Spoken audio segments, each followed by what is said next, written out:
네, 이태원 참사의 원인을 규명하기 위한 수사 본격적으로 진행이 되고 있습니다. 하지만 수많은 인파가 몰렸던 현장에서 원인을 이게 어떻게 규명해내야 될까 의구심도 들고요. 수사의 초점은 그럼 도대체 어디에 맞추고 있는 걸까? 이것도 궁금합니다. 그래서 한국형사법무정책연구원의 승재현 연구위원을 연결해 좀 여러 가지 물어보려고 합니다. 위원님 나와 계시죠? 안녕하십니까? 네, 안녕하십니까. 네. 승재현입니다. 네. 초동 수사는 시작이 됐다 그러는데 수사를 누가 해야 됩니까? 경찰이 하는 겁니까? 사실 이게 수사라고 말을 하기에는 조금 어려울 수 있을 것 같아요. 왜냐하면 수사가 진행되기 위해서는 객관적 범죄 사실이 발견되고 거기에 따라서 주관적 혐의로 수사가 진행되는 건데 아직 이게 사고인지 사건인지가 명확하지가 않잖아요.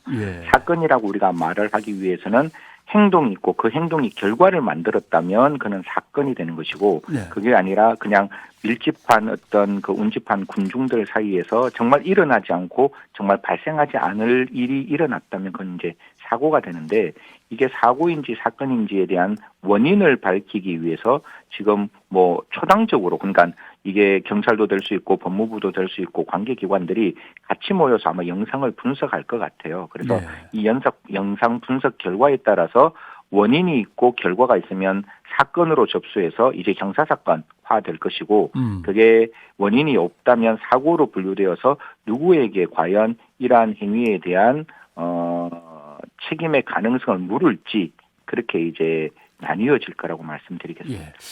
용산구청장의 발언도 그런 것 같습니다. 축제라고 한다면 누군가가 시작을 한 거니까 원인이 있는 것이고 뭐 이런 얘기인 것 같고 아니면 이게 현상이다라고 하는 건데 통상 사고, 사건을 구분하는 기준은 어떻게 됩니까?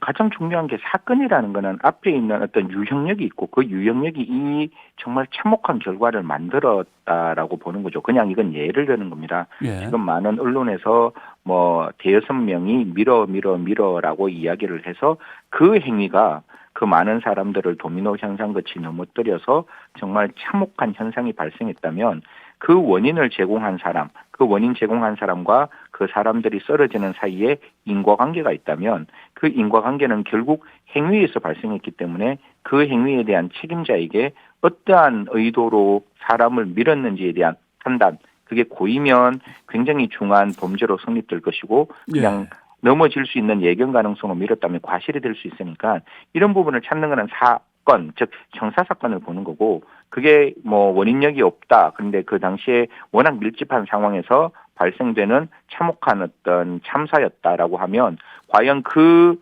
참사의 원인이 경찰에 혹시 책임이 있을까? 혹시 지자체에는 책임이 없을까? 라는 점을 이제 살펴볼 수 있는 대목이기 때문에 이게 사건이면 형사사건으로 시선이 완전히 바뀌는 거고 행위 당사자에게 책임을 묻는 거고 사고가 되면 여기에 대한 주체는 없었지만 여기에 대한 관리 감독을 과연 제대로 했을까? 했다면 좀 이 사건을 막을 수 있지 않았을까라는 측면으로 시선이 바뀔 수 있다라는 말씀 드리겠습니다. 네. 아마 그런 점에서 시민들은 나름대로 불만을 제기하는 것 같기도 합니다. 그냥 앞에서 사람이 안 빠져서 가지를 못하니까 빨리 갑시다. 자, 밀어.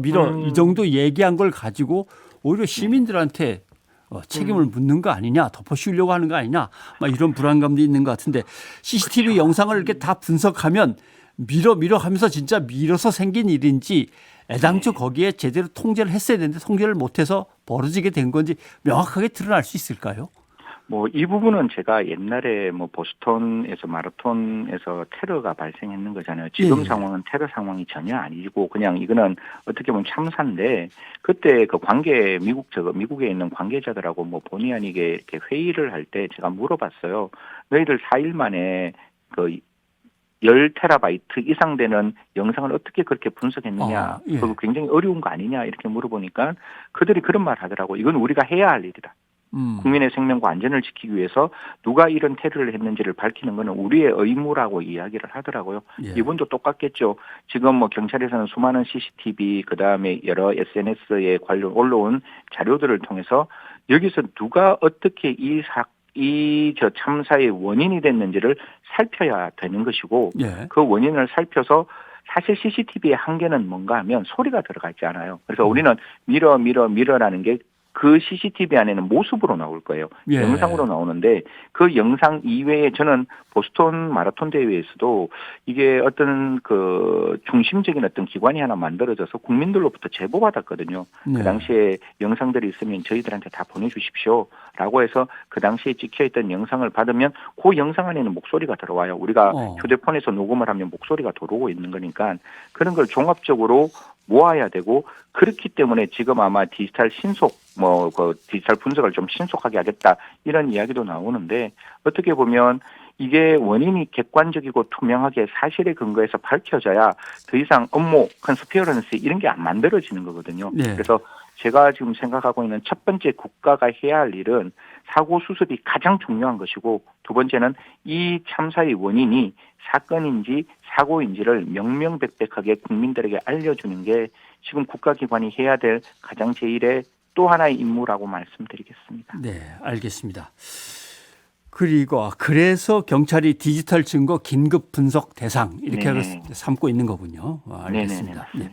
그리고 이게 이제 중대재해처벌법을 보면은 이게 산업 분야가 있고 시민 분야가 있습니다. 이게 중대 시민재해로 볼 수 있겠느냐, 산업재해가 아니라 시민재해로 볼 수 있겠느냐, 이걸 들여다보고 있다라고 하는데 이건 어떻게 해야 될 것 같습니까? 사실 이게 처벌 규정이잖아요. 일단 그 시청자 여러분들도 다 아시겠지만 처벌 규정은 죄형 법정주의라는 게 있어요. 그래서 그 문헌에 가능한 의미의 한계에 엄격하게 해석해야지 그거 이외에 유추하거나 그다음에 그 법문의 의미를 넘어서는 확대 해석은 안 된다라는 게 우리 대법원이 가지고 있는 일관된 태도인데 지금 중대재해처벌법에 보면 중대재해처벌법 중 방금 말씀드린 시민사회, 시민 어떤 재해에 공중이용시설이라는 게 들어와 있습니다. 그 공중이용시설을 제가 하나하나 다 찾아보니까 거기에는 결국 그 시행령의 도로법상의 교량이나 터널이 포함되어 있지 골목길은 포함이 되어 있지 않아요. 그래서 그 죄형 법정주의 이게 국민들에게 지원하는 거라면 확대 해석이 가능하지만 처벌 규정이고 처벌 규정은 그 도로를 교량과 터널로까지 확대할 수 없다는 점을 좀 고려한다면 사실 중대재해처벌법으로 처벌하기는 좀 어렵지 않느냐는 게 제가 갖고 있는 개인적인 생각이고 다만 이 경영 책임자에는 지자체장이 반드시 들어가 있습니다. 그러니까 지자체장이 주체가 되는 건 맞는데 과연 이 공중이용시설 안에 도로, 즉 골목길이 교량과 터널 속에 포함될 수 있을지는 그거는 저는 포함되지 않는다고 판단하지만 또 이 또한 법원이 또 뭐 재판을 하다 보면 달리 판단할 수 있는 부분이니까 현재까지 대부분의 판례 태도에 따르면 적용하기는 쉽지 않다라는 말씀드리겠습니다. 자발적으로 모인 행사다라고 하는 것이 어떤 형사처벌의 면책 사유가 될 수 있겠습니까? 제가 이 부분에 대해서는 좀 조심스러운데 그냥 법령을 좀 말씀드리고 법령의 법에 들어와 있는 내용을 좀 말씀드리겠습니다. 사실 경찰관 직무집행법에 보면 위험 발생을 방지하는 게 경찰의 임무예요. 사실 경찰은 수사도 해야 되는 거지만 수사보다 더 강한 제1의 임무는 국민의 신체와 안전을 지키는 일이거든요. 그러면 경찰관 직무집행법 제5조에 따르면 극도의 혼잡이 있는 경우 그 위험 발생을 방지해야 된다라고 법문에 나와 있어요. 그러면 분명히 이태원 사태는 극도의 혼잡이 됐을 수 있는 상황이잖아요. 그때 경찰이 해야 될 일은 그 장소에 모인 사람에게 경고하고 매우 긴급한 경우에는 위해를 입을 우려가 있는 사람에게 필요한 한도 내에서 피난을 시켜야 되고 그리고 그 밖에 관계인에게 위해를 방지하기 위해서 필요하다고 인정되는 조치를 직접 해야 되는데 이런 부분이 조금 위협했지 않았나 그런 생각은 합니다. 네, 오늘 여기까지 들어야 될 것 같습니다. 한국형사법무정책연구원 승재현 연구원이었습니다. 고맙습니다. 네, 감사합니다.